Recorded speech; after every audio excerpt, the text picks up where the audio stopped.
Ladies and gentlemen, Asian guy here. Today, we are going to talk about the unthinkable. We are going to talk about the nightmare scenario that every stacker keeps in the back of their mind, but is afraid to say out loud. We are going to talk about confiscation. You might be sitting there in your comfortable chair in the land of the free thinking, that could never happen here. The government can't just take my property. We have rights. We have the Constitution. We have the Fourth Amendment. I have news for you. It has happened here. It happened in the lifetime of your grandparents. It happened in the United States of America under the guise of national emergency. And if you think the government has become more respectful of your rights since 1933, you haven't been paying attention.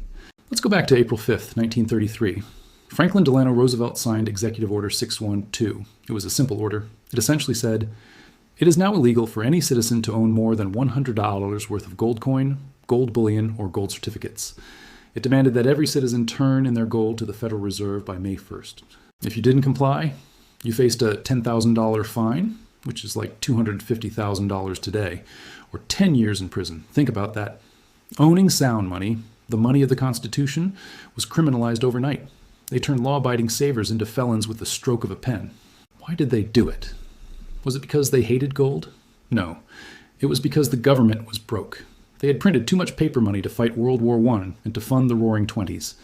The people knew the paper was losing value, so they were trading it for gold. They were running on the bank. The government faced a choice: stop printing and let the economy collapse into deflation, or confiscate the gold, revalue it, and print more money. They chose theft.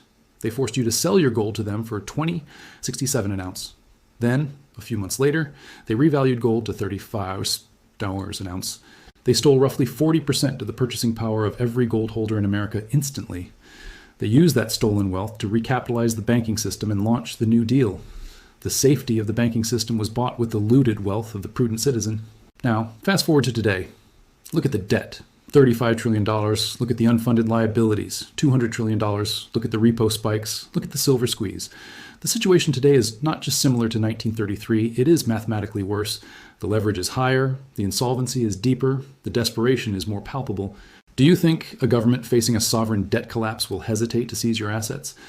Do you think the politicians who locked down the entire economy for a virus will hesitate to lock down your wealth for a financial emergency? History tells us that when a state goes bankrupt, it devours its citizens. It starts with taxes, then it moves to capital controls, and finally, it moves to confiscation. We are already seeing the taxes. We are seeing the capital controls. Try moving $10,000 cash. The final step is coming. But Confiscation 2.0 won't look like 1933. They won't send troops door to door to search your mattress. That is inefficient. That is dangerous. Modern tyranny is digital. Modern confiscation is bureaucratic. They will use the tax code. They will use the banking system. They will use the Windfall Profits Tax. They will make it illegal to transact in gold or silver. They will close the exits. This report is a warning. It is a guide to the legal and financial minefield that is being laid right now. We need to understand the enemy's playbook. We need to look at the laws that are already on the books, like the Trading with the Enemy Act, which is still active, and see how they can be weaponized against the stacker. Because the silver squeeze isn't just about price. It is about freedom. And the more the price rises, the more the government hates you. You are betting against their system. You are holding the evidence of their failure, and they want that evidence back. In the next sections, we will break down the exact mechanisms they might use. We will talk about the difference between numismatic coins and bullion. We will talk about reporting requirements. We will talk about the cashless society trap. But first, you have to accept the premise. Your government is not your friend when it comes to money. Your government is a debtor. You are a creditor if you hold metal. And debtors always try to cheat creditors. It is the oldest story in finance. The 1933 confiscation was a trauma that shaped a generation. My grandfather used to bury his coins in the garden. He knew, he remembered. We have forgotten. We have become complacent. We think our brokerage account is safe. We think our ETF is safe. We are wrong. The paper claims are the easiest to confiscate. If you hold GLD or SLV, you don't own metal. You own a digital token that can be frozen, taxed, or settled in cash at the government's whim. The only safety is physical possession. But even physical possession has risks if you don't know the rules. If you try to sell your stack and you trigger a reporting threshold, you are on the list. If you try to cross a border with it, you are a smuggler. We are entering a period of financial repression. The walls are closing in, but there are still doors open. There are still legal ways to protect yourself. There are still assets that are exempt. This script is your map. It is your survival guide for the coming confiscation. Because whether they call it Order 6102 or the Fair Share Act, The result is the same. They want your stack, and our job is to make sure they don't get it. Let's get real about how they will do it. Sending the FBI to 100 million homes to look for silver eagles is impossible. It would start a civil war. The government knows this. They are evil, but they aren't stupid. They prefer the soft kill. Instead of physical seizure, they will use fiscal seizure. They will use taxation. Imagine silver goes to $500 an ounce. You bought it at $25. You're sitting on a massive gain. You want to sell some to buy a house or pay off debt. You go to the coin shop. But the government has passed a new law, the Strategic Resource Stabilization Act. It says that because precious metals are strategic assets, and because speculators have driven the price up unfairly, any profit made on the sale of gold or silver is subject to an 80% or 90% windfall profits tax. So you sell your ounce for $500. The government takes $400. You keep $100. They didn't come to your house. They didn't kick down your door. They let you keep the metal, but they confiscated the value of the metal. They made it pointless to sell. This happened with oil in the 1980s. It happened with gold in 1980, indirectly through taxes. It is the easiest way for them to steal your wealth without triggering a revolt. They frame it as taxing the rich. They frame it as punishing the hoarders. The public will cheer. Yeah, get those greedy stackers. This weaponizes the dealer network against you. They will require every coin shop, every pawn shop, every online bullion dealer to report every single transaction to the IRS instantly. They will implement a CBDC, central bank digital currency, and require that all bullion sales be settled in CBDC so they can automatically deduct the tax at the point of sale. If you try to sell for cash in a back alley, that becomes a felony. Structuring, tax evasion, money laundering. They will demonize the peer-to-peer market. They will run sting operations. They will make the risk of black market selling so high that most people will just pay the tax. This is why the unobtainium scenario is doubly dangerous. If you can't buy metal, the government will say, look, there is a shortage. We need to tax the hoarders to encourage them to sell so industry can have silver for solar panels. They will use the green energy narrative to justify the theft. You are hoarding the metal that saves the planet, selfish. We are already seeing the groundwork for this, the 1099-B reporting forms, the $600 threshold for Venmo and PayPal. They want visibility on every transaction. Visibility is the precursor to taxation. Taxation is the precursor to confiscation. There is also the risk of the ETF confiscation. This is the low-hanging fruit. Millions of Americans hold gold and silver in retirement accounts via ETFs like GLD and SLV. These funds hold the metal in massive vaults in London and New York. It would take one phone call, one executive order. All gold held in trust for ETFs is hereby nationalized for national security purposes. Investors will be compensated at the book value of the metal as of yesterday's close. Boom. Your GLD shares are converted to cash. Now the metal belongs to the Treasury. You get paid in depreciating dollars. The government gets the hard asset. It is clean. It is fast. It is legal. And you can't do anything about it because you never owned the metal. You owned a trust receipt. This is why we scream, if you don't hold it, you don't own it. It is not a slogan. It is a legal reality. In a national emergency, financial assets are liabilities of the state. Physical assets in your possession are yours until they find them. But the tax angle is the most insidious because it keeps the illusion of ownership alive. You still have the coins in your safe. You feel like you won, but you can't use them. You can't monetize them without losing 90%. You become a museum curator of your own wealth, unable to spend it. How do we fight this? We have to understand the exemptions. We have to understand the loopholes. In 1933, there was a major loophole. Gold coins having a recognized special value to collectors of rare and unusual coins, numismatics. The wealthy people in 1933 didn't turn in their gold. They swapped their bullion coins for rare European gold coins, or pre-1933 St. Gaudens that had collector value. These were exempt. Why? Because the politicians collected them too. This brings us to the modern strategy. Is a silver eagle bullion or a collectible? Technically, it is legal tender. Is a graded coin a collectible? Is an ancient Roman coin a collectible? This gray area is where the safety lies. The government is a blunt instrument. They target the big, obvious piles of bullion, the 100-ounce bars, the monster boxes. They often miss the nuanced collectible assets because defining collectible in a law is very difficult. But don't rely on loopholes forever. They can close them. The ultimate defense against the windfall profits tax is the black market. It is the peer-to-peer economy. It is bartering silver for land, for cars, for services, without ever converting back to fiat currency. If you trade silver for a used truck and no dollars change hands, did you realize a profit? Technically, yes, in the eyes of the IRS, but practically, it is invisible. The barter economy is the natural response to confiscation. The government knows this too. That's why they want the CBDC, to kill barter, to make sure every economic interaction is mediated by the state's digital token. So, the war on cash is part of the war on your stack. They are two fronts of the same war. If they kill cash, they kill your ability to exit your position privately. Let's dig deeper into the legal definitions, because this is where you can legally protect yourself. Knowledge is power, and knowledge of the IRS reporting rules is your shield. Currently, in the United States, when you sell precious metals to a dealer, the dealer is required to file a Form 1099-B with the IRS only for certain types of transactions in certain quantities. This is the reportable bullion list. For example, if you sell 25 or more 1-ounce gold maple leafs, the dealer must report it. If you sell $1,000 face value of pre-1965 silver coins, junk silver, the dealer must report it. If you sell 1-ounce gold Krugerrands, reportable. 1-ounce gold Mexican onzas, reportable. But here's the kick. American gold eagles are not reportable. American silver eagles are not reportable. Why? Because they are legal tender of the United States. The Treasury decided that they don't want to track the currency they issued, or perhaps they wanted a backdoor for themselves. This is a massive distinction. If you sell 1,000 ounces of silver bars, that might trigger a report, depending on the bar size and purity rules, which are complex.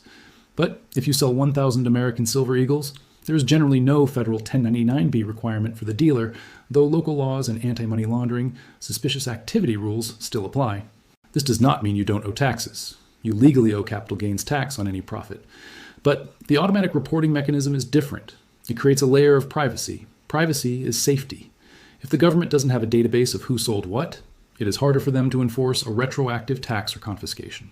This is why American eagles carry a higher premium. You are paying for the liquidity and the privacy. You are paying for the numismatic shield. In a confiscation scenario 2.0, it is highly likely that legal tender coins might be treated differently than generic bullion bars. Why? Because confiscating legal tender coins creates a constitutional crisis regarding the definition of money. Confiscating a generic bar of silver is just seizing a commodity. Confiscating a silver eagle is seizing dollars. It is messier. Bureaucrats hate messy. Then there is the collectible exemption from 1933. If they repeat the 1933 language, rare and unusual coins would be safe. This suggests that holding some certified, graded vintage coins, pre-1933 gold, Morgan dollars, is a smart diversification. They carry higher premiums, yes, but they carry political insurance. However, do not put all your faith in this. A desperate government can change the definitions. They can say anything containing silver is contraband, but historically, they go for the low-hanging fruit first. They go for the ETFs, the vault accounts, and the generic bullion. Now, let's talk about the 1099 trap. Many people think, I'll just sell a little bit at a time to stay under the radar. This is called structuring, and it is a federal crime. If you intentionally break up transactions to avoid reporting thresholds, like the $10,000 cash reporting limit, you can go to jail and have your money seized. Do not try to be cute with the law. The better strategy is to not sell for fiat at all. This brings us back to borrowing. If you borrow against your holdings using a collateral loan, it is not a taxable event. It is not a sale. You keep the title to the metal. You get cash. If the currency collapses, you pay back the loan with worthless dollars. If they try to implement a windfall tax on sales, you say, I didn't sell, I borrowed. This requires a trustworthy lender, likely a private one or a specialized decentralized finance, DeFi, protocol that accepts tokenized gold or silver, risky but an option, or a peer-to-peer loan. The ultimate goal of the government is to force you into the digital pen. They want you to sell your metal and buy stocks. They want you to sell your metal and buy bonds. They want you in the system where they can inflate your wealth away. By holding physical metal, especially sovereign coins that fall into the privacy loopholes, you are staying outside the pen. You are a free-range investor. And the wolf hates the free-range sheep because they are harder to catch. We also need to consider the foreign vault strategy, diversification of jurisdiction. If the US government orders confiscation, does that order apply to a vault in Singapore? Technically, yes, for US citizens, global tax reporting. But practically, can the FBI raid a vault in Singapore? No. It creates a legal hurdle. It buys you time. If you have some of your stack in a non-extradition, non-cooperative jurisdiction, or simply a jurisdiction with strong property rights, like Switzerland or Caymans, you have a backup plan. You can fly there, take possession, and sell it in a market that isn't controlled by US executive orders. Of course, you have to report these foreign accounts, FBR forms. You can't hide them legally, but reporting them and having them physically seized are two different things. It prevents the one-click confiscation that can happen domestically. The 1099 rules and the jurisdiction rules are the chess pieces. You need to know how they move. You cannot just pile silver in a box and hope for the best. You need a strategy that accounts for the predator that is the state. Confiscation is the nuclear option. But before they nuke you, they will try to cage you. This is capital controls. This is what happens in every failing currency regime, from Argentina to Lebanon to Greece. Capital controls are restrictions on how much money you can move, where you can move it, and what you can buy with it. They are designed to trap your wealth inside the burning building so the government can tax it via inflation. How does this relate to your stack? Because they will make it difficult to buy more metal. They will choke the on-ramps. Imagine a law that says, to prevent money laundering and terrorism financing, all purchases of precious metals over $100 must be approved by the Department of Homeland Security. Or credit cards can no longer be used to purchase bullion. Or bank wires to bullion dealers are prohibited. We saw this with crypto. Operation Choke Point 2.0. They cut off the banking rails. They will do the same to gold and silver dealers. They will pressure Chase, Wells Fargo, and BOA to stop processing transactions for APMEX and JM Bullion. Suddenly, you have the cash. The dealer has the metal, but the bank won't let you pay. You are trapped. This is a form of soft confiscation. They are preventing you from converting your dying paper into living metal. This is why you must stack now. You must secure your position while the rails are still open, while the credit cards still work, while the wires still clear. They will also implement exit controls. If you try to leave the country, they will search you. Are you carrying more than $10,000 in monetary instruments? If you have a tube of gold eagles, that's 20,000 plus. They will seize it at the airport. Civil asset forfeiture. You have to declare it. But if you declare it, they might tax it. Or they might just say, export of strategic metals is prohibited due to the national emergency. You are stuck. Your wealth is a prisoner of the state. This highlights the importance of having assets already positioned outside the country, or having assets that are portable and deniable. This is where the debate about junk silver, constitutional silver, versus gold comes in. Gold is density of value. You can carry $100,000 in your pocket. It is great for running, but it is easy to detect on a metal detector, and it is high value, so they look for it. Junk silver is heavy. You can't run with it, but it looks like loose change. It looks like money. In a capital control scenario, junk silver is the ultimate barter tool for within the cage. Gold is the tool for escaping the cage. You need both. The capital control cage is already being built. The limit on cash withdrawals. The questions the bank teller asks you when you take out $5,000. What is this for? That is the cage door closing. The final bar of the cage is the CBDC, programmable money. This money can only be spent on food and rent. It cannot be spent on gold, guns, or Bitcoin. If they implement this, the game changes completely. You will be unable to buy metal through official channels. This creates a bifurcation. The white market, CBDC only, price controlled, taxed, and the black market, cash, barter, free price, untaxed. The premiums in the black market will be 200%, 300%. If you hold metal before the cage locks, you are the market maker in the black market. You hold the freedom chips. The government will demonize the black market. They will call you an economic terrorist. But you are just a free human being trying to survive. They might also try a patriotic bond swap. They will say, turn in your gold and silver, and we will give you these 50-year treasury bonds paying 10% interest. It's your patriotic duty. Do not fall for it. It is a trap. The bond will be paid in hyperinflated currency. The gold will be gone forever. The capital controls are the tightening of the noose. They happen slowly, then all at once. Look at Nigeria. Look at Turkey. It starts with limits. It ends with bans. Your defense is being your own bank. Holding the physical asset means you don't rely on the banking rails. You don't rely on the wire transfer. You rely on the handshake, the hand-to-hand transfer. This is the oldest form of commerce, and it is the only one that can survive the cage. We have scared you enough.